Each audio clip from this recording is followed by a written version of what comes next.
Welcome back to this week's episode of the Turn Row Podcast with your host, Kyle Brumley. During recording this week, we did experience some technical difficulties with audio, so please bear with us. This week, we have Brad Downing back on the podcast to talk about stress management, overall crop health, and personal health and wellness for farmers. Let's tune in. And back in the hot seat today, we've got Brad. Woo! I'm back in the saddle. No, I'm not going to sing. That's terrible. Yeah, you're terrible at singing. Please don't. No one needs that in their life. But yeah, I'm back after, I don't know what in the world I had there. Been feeling like crap all last week and was sick. So yeah, it wasn't COVID, wasn't flu, got tested for that. But I don't know whether it was partial pneumonia or sinus infection, but I think I finally let down, Kyle. I finally, after we were planted and 2 months of, well, let's be honest, darn near 3 months. Yeah, of planting this crop and replanting this crop and just trying to help farms out and dealing with all that, plus dealing with our problems on our farm between whether it been spraying or the testing we were doing, or from the standpoint of possibly even just running rampant, and then all of a sudden you get stopped, and then you're waiting for 4 days after it rains, and I think the stress level just kind of caught up with me, and I was down and out for a while, and I'm still you're gonna hear me hack like Mark Schott. I mean, it's gonna be like a Cincinnati Reds commercial. Smoke them if you got them, buddy. Smoke them if you got them. I'll take the Marlboro unfiltered today. So yeah, so if you hear me coughing and hacking, I apologize to the listeners out there, but I'll try to keep it below a Harry Carey rumble. So well, hey, I just want to say thanks for doing my job, because you literally just went over all of the notes that I thought about for today's episode. So like we said, you were out last week. Spence and I had a great episode. Yeah, I watched it from my bedroom while I was sitting there watching you two Hanyaks jabber on here while I was. What'd you think about that? Well, I went to sleep pretty quick on it, so it had to be really good. So no, it was good. It was good. Actually kind of hoping you're still sick. I really like doing it better with him, but yeah, well, here we are. Everything's better when I'm not here. So, I mean, I'll be honest, I listened to it. I actually forgot, or maybe I didn't even know. Actually, Marsh came in and asked me the question about Spencer that he had told me no, and I actually asked him, and I asked you the same thing when you guys came to work here, and you both told me no. So I'm pretty sure Alyssa told you no too. Alyssa did, yeah. Yeah. So I think we're getting on a trend here. Everyone's just telling me no, and then they eventually start coming around. I'm not sure if that's true or not, but we're gonna run with that. Yeah, I'm just gonna go that we're not very smart, but well, I'm not either. But hey, what am I supposed to do with my hands, right? I'm thinking, one of the hot button topics that is being talked a lot more now than in the past. I think it deserves to be talked about even more. It's just farmer health. I'm not talking just physical health. I'm talking, mental health too. But I think that those two things kind of go hand in hand. So let's talk about it a little bit. So, we're both real healthy guys, right? I like to think I am. Yeah. You probably more so than me. I mean, I'm drinking water. You're drinking Coke. So. Yeah, this zero sugar Coke, right? This is always the topic, but I need some caffeine right now, and I don't think I need coffee at, middle of the afternoon. I don't sleep enough as it is, and I'd like to be able to sleep tonight, but. Fair enough. But I think, yeah, I mean, aside from a few things of my own that I dealt with growing up and stresses that happened in my life that caused a lot of my immune issues that I have now, or less than high immune system. I think it does relate quite honestly to agriculture. I mean, because you wanted to talk about, we're both pretty healthy guys. You and I kind of share a lot of the comment on the fact that we tend to eat pretty well. We like to, have steak as much as possible. You eat cold meat, which is somewhat weird. I mean, it doesn't matter. Food's fuel. Food's not pleasure. No, see, I like to eat for taste, but I like to cook for taste. But I mean, the fact of the matter is, I mean, we both enjoy steak and meats and, vegetables, fruit, and eating like that. But it still doesn't, everybody's like, well, you eat healthy and you should be fine, right? Well, that doesn't give you anything that your past, your genetic makeup doesn't have anything to do with your environment, right? I mean, right. Let's be honest. If you look at the stress level over the last 3 months, I'm not talking about crop stress. I'm talking about, personal stress in farming and ag. Has there been any stress happening? A ton of it. And that's kind of where I was getting at is like when I said the physical and the mental aspect of it, that mental stress can do a lot of different things. One of those things is just wear you down. And I think that is why it is such a big topic in farming and why it does happen so much. So, I mean, think about a farmer. So, is there another industry out there where let's call the farmer the producer or the boss, where the boss is the CEO, the CFO, the mechanic, the meteorologist, Right. in some senses, the HR person, and I don't mean like true HR, I just mean like the people person. There's Right. multiple Dealing people working landlords. here, like Right. Employees, anything. so. I mean, all of that just kind of comes to a head when you've got a season like we just came out of, where you've got all of those different responsibilities. Where in a normal business, there would be one person for each of those roles. I mean, in farming, it is the main person that's responsible for all of those, on top of all just the worries. I mean, we can't control the weather. We can't control the markets. I mean, all of these things are We'd like to so try. volatile. So yeah, I mean, I think it just kind of all comes to a head. Yeah, I mean, and we do them all so well, right? I wear all those hats and do it at top tier performance, right? Oh, you're the best, buddy. I mean, that's why we're paying you to say that, right? That's right. I was getting ready to say, I think my review's for next week. Yeah. The fact of the matter is, none of us wear every single hat and perform and do it well and perform at a top level. There's just no chance. That just doesn't happen, and that's not the reality. If you think you do, then your self-awareness is dramatically lacking. Right. You can't be good at everything and great No. at one thing. No.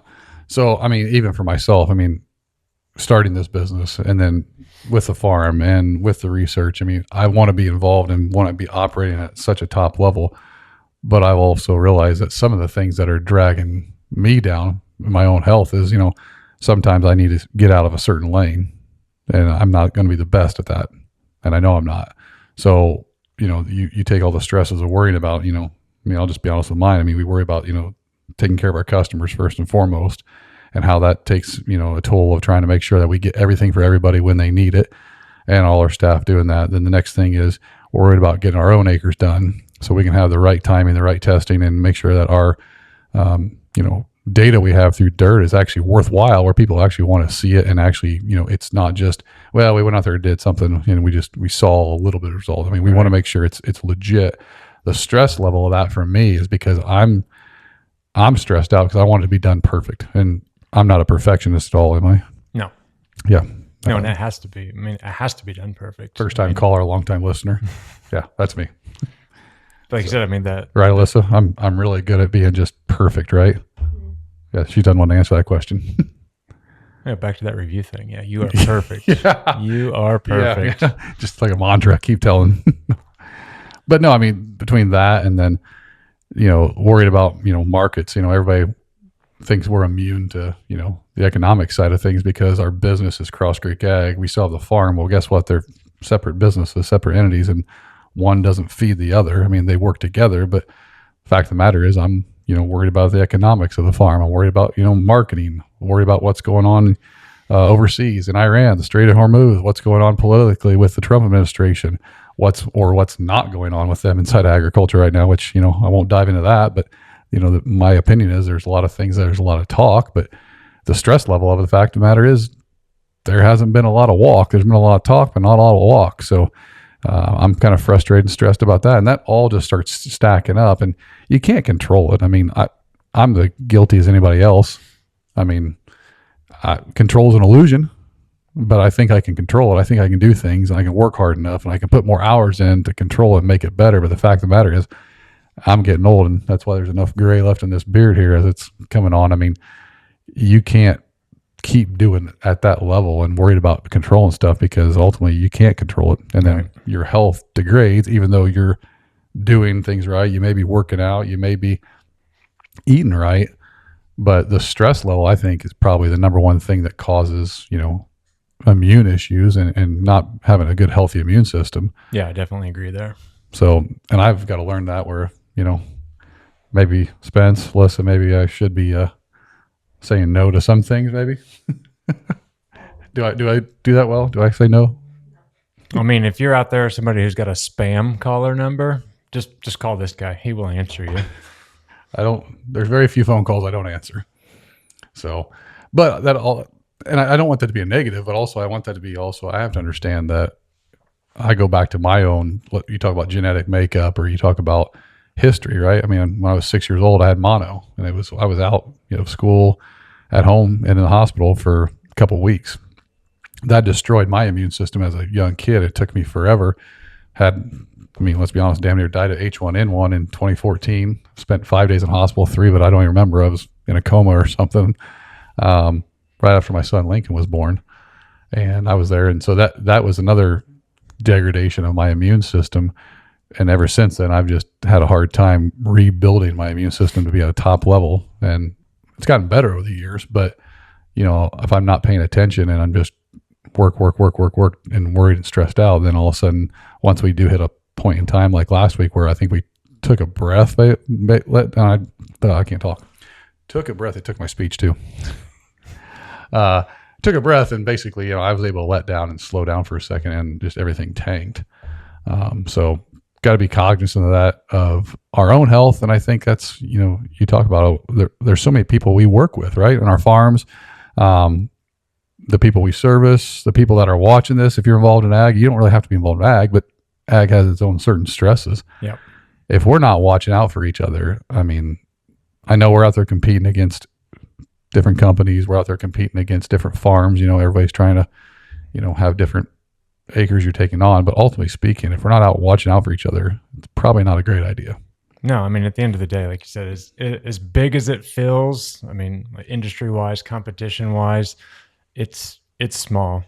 I mean, I would say that this is one of the closest knit, kind of smallest, close to home industries there are, where 2 or 3 people that are working for every one of your quote unquote competitors, but on the weekend you see their family at a ball game, you go boating with them, you do whatever. I mean, it's cutthroat, but at the same time, it's still a family. So the key is to go boating more, is what you're saying. Definitely. Okay.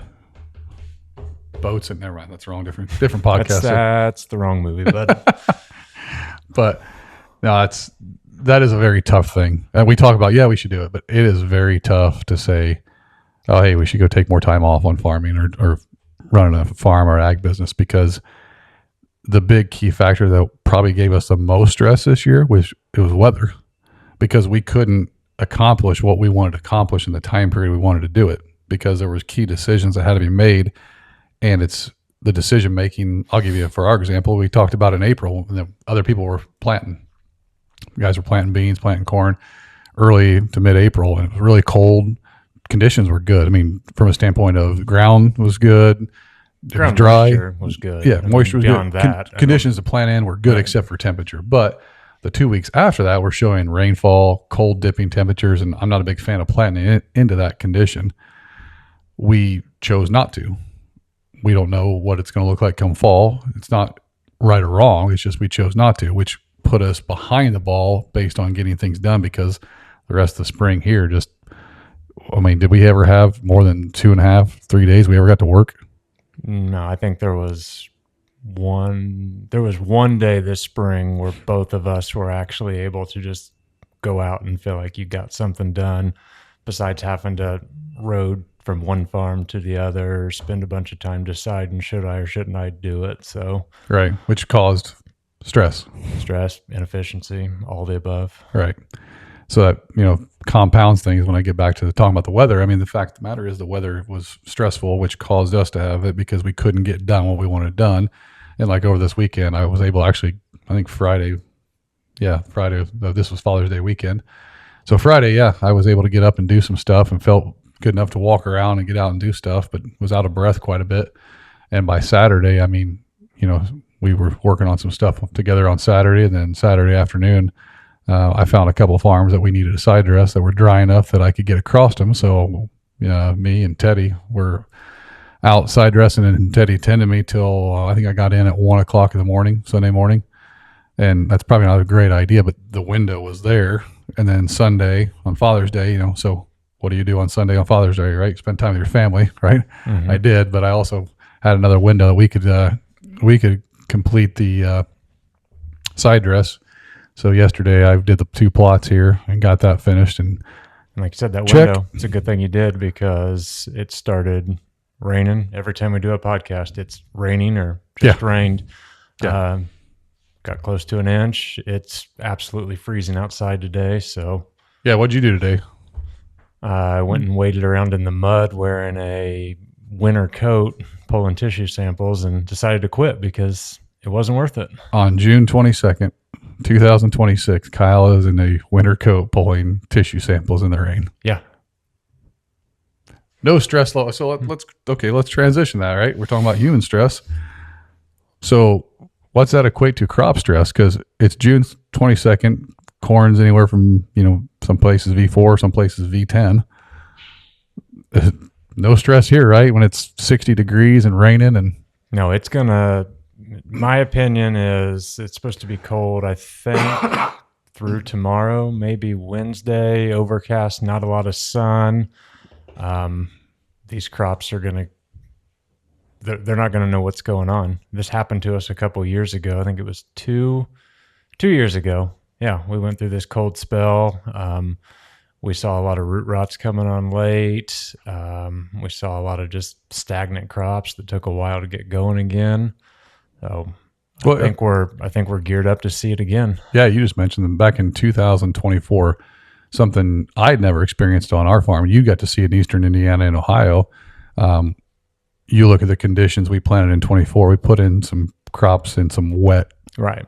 not the best ideal conditions to plant into. And then following that in June, we had a lot of rain and cold snap, which in turn became fall. Yeah, red root rot. Right. We dealt with it in 24 and Root rots in general. yep. And we had red root rot, which I'd never seen red root rot in corn over here. I mean, you'd seen it before in Ohio and Eastern Indiana. But Yeah, I mean, typically it's, I think the epicenter of it's kind of out in like the Delmarva, out that region because of the weather conditions. I mean, it's typically not as much sun. It's a little bit cooler. They've got a little bit more moisture. So, I mean, Possibly- we saw those conditions that they typically Right. see. which is, let's be honest, pretty much what we're dealing with right now. Right. And it's like living in Niagara. I mean, you get about 4 hours of sunshine and it's back to just rainfall and Living where? Niagara Falls. Oh, okay. See, I'm older than you. I've actually been in Niagara Falls. You young I kids. understand what that is, but that was just kind of Haven't you been on Maid of the Mist? Come on, buddy. The boat? Dude, I've rode the barrel over. Jeez. See, there's the top, right? Yeah, there's the top. I mean, I don't know where we go from here. Bay of the Mist. Yeah. Whatever. Stress. I don't know where we went from there. Bring us back, buddy. You derailed us. You bring us back. See, this is the part of the meds that are kicking in and it's not snapping up here, but It's not the meds. This is normal. yeah, well, it is. It is what it is. Alyssa's over here laughing, so you can laugh out loud if you want because you know it's true. Spencer staying to himself, so he hadn't said anything yet. But no, I mean it's like you said, it's the same conditions we got right now. I mean, it's wet, it's cool. Do we have potential of seeing root rots? I think right now, as we set, we've got the potential for a lot of things. We've got root rots. I think SDS is not as big of an issue around here as other parts of the geography and other parts of our marketing area. Doesn't seem to be as big of an issue as it once was, but we've had kind of prime conditions for SDS and beans. And let's bring out the elephant in the room. Everyone's talking about it. You know where I'm going with it. Oh, here we go. The big 2 word. Tar spot. Oh, there it is. He dropped it. The bomb's been dropped. The Tar bomb's been spot. dropped. Uh-oh. Big words here. But no, I mean, what conditions favor tar spot? It's cool, it's overcast, it's high humidity, it's periods of extended leaf wetness. I don't think I really need to keep going. I mean, we can just show a picture outside today. It's like breathing pure And- water out there right now. Yeah. Yeah. Part of the reason why I think I've got some lung issues going on is because it's that much. I mean, just so much humidity in the air. But you dropped the bomb, you dropped the tar spot, and there's some reports out there that came out last week because, wow, I was laid up and sick in bed and couldn't hardly move and felt like, junk. I had the pleasure of reading a lot of different articles and posts that are going on out there. I wasn't just doom scrolling Facebook and Instagram. I'm just glad you can read. Hey, Hooked on Phonics, buddy, worked for me right here. Leighton's on Duolingo. I mean, I should be like doing that with different languages, right? I mean, no. Dua Lipa? We getting like pop culture here? Oh, now we're going a whole different way with this podcast now. No, but reading a lot of those posts, a lot of things going out there, and there's been kind of a scare tactic, maybe you want to call it, being thrown out there. Hey, we got tar spot out there. There's been confirmed cases of tar spot, and it's June 22nd.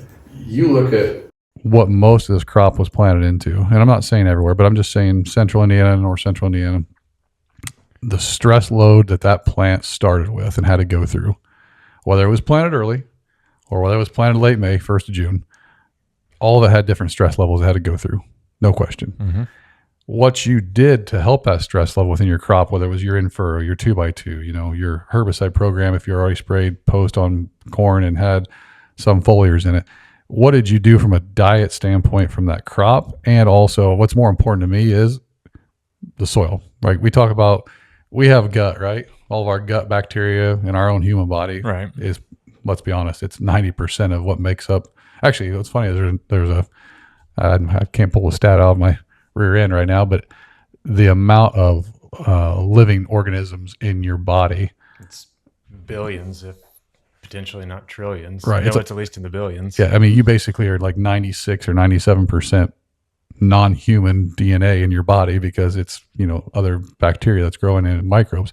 So the soil is the gut, right? Right. So our soil is the gut of our crops. So the fact of the matter is, I mean, the rhizosphere or the area directly surrounding that root zone is that plant's gut. Right. So let's be honest. So to take that further, you get conditions that are extremely all over the place, right? They're just variable, high to lows. You got cold. We really haven't had a lot of heat yet, but we've had some. There's been a couple warm days, but no, nothing. You take anaerobic conditions that are wet into a soil that's living, right? What's the chances of that microbiome of that soil being sick, being less bacteria because of that? So when you get things that come in, like, let's use the big word here, tar spot or rhizoctonia in beans or pythium, or start naming whatever you want, what stress, it could be anything. When you don't have a high population of good growing bacteria, microbes that are helping the consortium within the soil of getting that root zone to actually pull in nutrients through the microbe, what's the chances of bad things taking over or having their way? Yeah, I mean, it's exactly what we just got done talking about. I mean, it was kind of a perfect segue there from excuse me, you coughing, being sick, to kind of, what we're talking about now is, I mean, you can think about that as like the immune system of the plant. So I'm in the same boat as you. I'm not going to get too deep on it. Are the conditions favorable? Yes. Is it going to show its head? Probably so. But I think there's other things out there than just fungicide that we can do. Is fungicide one of the tools? Absolutely. I would argue that it's timely fungicide and probably a timely double application of fungicide. Oh, boy, you're really the important part. Now you're getting wild. But I mean, I think beyond that, I mean, you can look at it, we'll take it back to you. I mean, I don't know if you had to take medicines or what medicines you did have to take. Still on them. That's why I'm sitting here sweating under the lights. But we can go with like antibiotics. I mean, antibiotics are, the invention of antibiotics have probably saved more human lives, or on par with things that have saved more human lives in the course of history than anything out there. But if you take them when you don't need them, or you don't take them according to plan, they can be detrimental. And even when you do take them, there's a reason the doctor tells you to take them with yogurt or things like that. It's because they absolutely wreck your gut. Bacteria, so we can look at like a fungicide like the same thing. It's got its purpose, but we'd be fooling ourselves if we didn't think there was some detriment that came along with it. And that's what I think I'm trying to kind of portray, is that it's only one tool in the toolbox. You know, it's not just a hammer. You can fix anything with a hammer, right? Give me that and a baling wire and some duct tape, and we got her covered, buddy. There you go. Right here. But no, it's kind of having that in the arsenal along with a balanced diet. Yeah. It's a in-furrow application. It's the right ratios of nitrogen, potassium, phosphorus. Phosphorus? That's a new one. That's a medicine. Are they Phosphorus. are they mining that over the Strait of Hormuz? Can we get that on a boat to come I over? got that in my backyard. Yeah, that's the Iranian prince that you were talking about. It's you call him Daddy, is that right? He hasn't showed up with the Falcon All right, yet. moving on. Continue. But I mean, I want to go back here for a second because you just made a great point. Yes, okay, I was taking antibiotics because I was sick and they were trying to figure out what was, going on through the sinus infection, possibly pneumonia, whatever, plus steroids and a couple other things but they also, because we see a functional medicine doctor, it's just not just normal MD. She has me on also things that are supplemental. When you start looking at the amount of vitamin C, B12, methylcobalamin, I mean, start naming all the other stuff that are high doses of, for lack of better terms, elements, right? That are out there that are going to help feed your bloodstream, everything else to help get this stuff out of you. But I don't go around every week and take an antibiotic. That part of my diet just in case, right? Right. Only time when I'm sick. So I'm more worried about what's going on in our diet control, making sure it's balanced, healthy, and keeping me healthy. The stress load I can somewhat control, but I affect everything that's outside of me. So if that happens in our crops, right? They can't help the weather. They can't help their planet because they were perfectly healthy from the time they came out of the bag. They can't help the fact they were put in conditions they were put into. Now the soil is having to deal with weather, right? That's feeding the crops. Right. So I don't disagree that fungicide, I was big against it for so long that I felt like we didn't need it, because I kind of like you use the nutrition part of our soil and our crops to get us there all through the whole entire season. And I'll say that maybe I was wrong a little bit. I think that's a huge part. It's probably, let's be honest, sometimes 90% of the way, or not, if not more. But when that happens, like you talked about, and the environment changes and the stress loads go on, the fungicide application is actually a necessity part, because we're still going to feed that crop the diet we want. We're still tissue sampling, looking at what's going on in that crop's, bloodstream, right? Mm-hmm. And we're gonna adjust what we need from there. But the fact of the matter is, when you have certain bacteria, certain spores, whatever, it could be tar spot, it could be whatever you want to talk about, that are possible coming in, that's where that fungicide application is. With you, I'm not a big fan of saying that, oh, well, hey, we can go out there and put on a product, and I'm not going to name names, that's a systemic product that's going to last all season long. You and I both have seen through tissue samples, whether it's been here at Cross Creek or outside of, in our tenure of our careers. Most time you apply something, I don't care if it's an element, it's a nutrient, it's a fungicide. How long does that actually stay in that plant? I'm going to say realistically, it's 10 to 14 days. I think that's going to be maximum efficiency of it. A lot of people would argue you can get to 21 and beyond, but I think truly having a large benefit is 10 to 14 days. I won't disagree. I mean, we've kind of said 2 weeks, 21 days if everything goes well. If you get beyond that, that's like a miracle. Right. For me to say it's year-long, systematic. It's that Marge Job voice coming out again, looking for Shotsy around here. I really should be a Cincinnati Reds fan, shouldn't I? I don't know what you should be, Brad. We'll stay Boilermakers. We're all right. But they're up. That's right.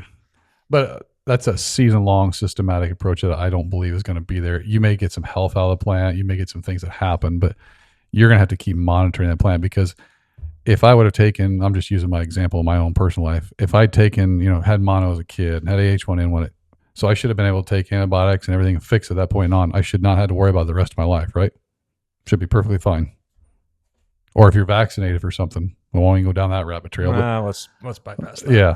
But I mean, sometimes people are like, well, you had that, so you should be fine the rest of your life. Well, why do some of these things pop up after having a vaccination? Well, it may not have actually been all season, lifelong protection. So same thing in crops that I'm looking at. What are we doing right now on corn? We talk about corn because corn's king. We are looking at most of our corn's in that V8 stage right now. Whenever it dries out, if it ever dries out, we're going to be back in spraying that V12 timeframe because we've proven that V12 timeframe has paid us the most amount of money ROI in our foliar program. We're going to do that no matter what. We know it. Right. But the tissue samples, which you guys just pulled today, are going to give us a roadmap to, okay, this is what we know we're going to apply. Do we need to change that based on what we saw in that tissue analysis as we go and apply? And we know there's a high percentage chance that we're going to be getting some root rots, degradation of microbes because of anaerobic conditions. We're going to have some issues with foliar diseases possibly coming up here in the next 30 to 45 days, especially if we get really hot and it stays humidity. They're going to blow up like crazy. So I'm going to do some things with, a generic Quilt XL, really cheap. You can buy it really inexpensive.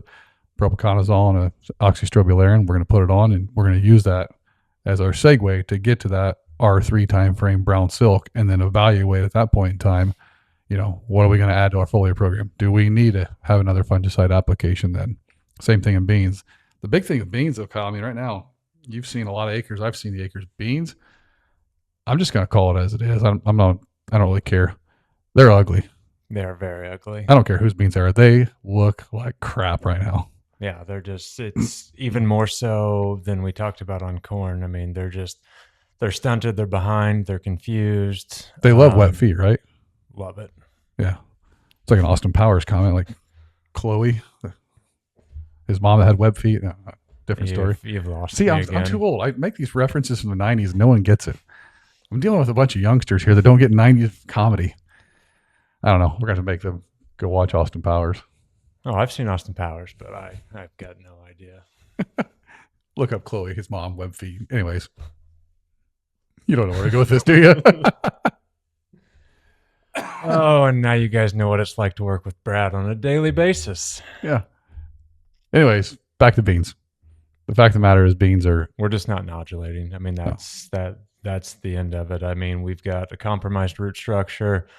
We've had as many overcast days as if we've had sunny days. For beans, honestly, we need it to dry up and warm up.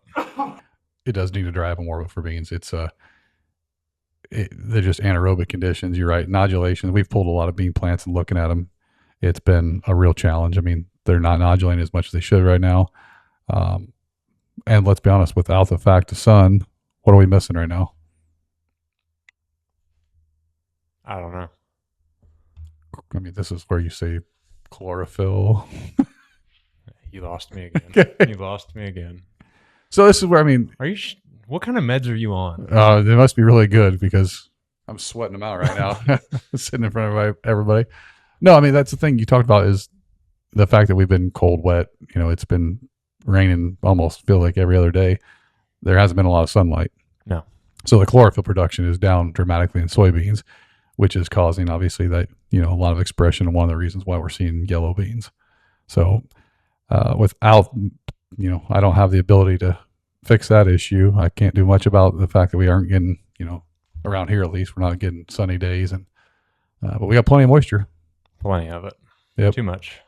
Yep. Well, speaking of too much, we've probably taken too much time here. We might have been, I talk about chlorophyll, it's like borophyll. We probably bored everybody to death, right? I would say there's a good chance today. Yeah. Well, they've had the chance to make fun of me all day long today, so I'll take my shots and go home. But anything else you want to wrap up with? No, I think just to bring it full circle. Yeah. Like we started out, just pay attention to what's going on, pay attention to your employees, help your neighbors out.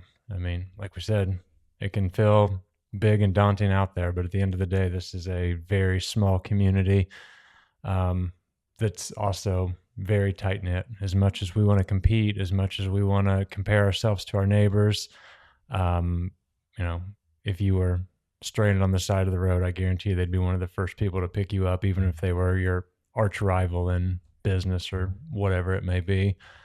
So there's that. The the whole tar spot thing. Like I said, I thought it was important to bring it up. Not sounding the alarm, not trying to make anyone worry. But conditions Stupid. are right. Be out in your field, pay attention to what's going on, scout it. I mean, your boots in your field is the number one way to figure out what you've got going on. You know, don't fall prey to the fear tactics. You know, is fungicide a great thing? It sure is when needed, but it's not the only thing. And only you are going to be able to know, or if you're agronomist or your third-party scout or whoever, but somebody who's actually stepping foot in your field. I mean, use them as your trusted resource to decide if and when that application is important. So I thought you were going Smokey the Bear there. Only you can prevent forest fires, so only you can prevent tar spot, right? I wish I could. I wouldn't be sitting right here. Yeah, well, I make a little money somewhere. But no, I agree. Yeah, you get in your fields or get a notice, figure out what's going on out there. That's the only way you're going to pay attention, and that's what we're here for. I mean, Kyle, that's what Cross Creek's here for. Is why we have so many people that are involved in the agronomy piece of understanding what's going on. So have our people or have your people get a hold of our people. We'll get it back. That's how it works. Yeah, we've got people for that. Yep, shaking babies and kissing hands, right? That's right. So, all right. With that, appreciate everybody's time today, Yeah. and we'll see y'all next week. take her easy. Thanks for joining us on this week's episode of the Turn Row Podcast. This episode is brought to you by Cross Creek Ag Solutions. From precision ag technology to smarter, data-driven decisions, Cross Creek helps farmers maximize every acre. Ready to grow more with less guesswork? Visit crosscreekag.com and see what your operation's missing. Cross Creek Ag Solutions. Farming smarter starts here.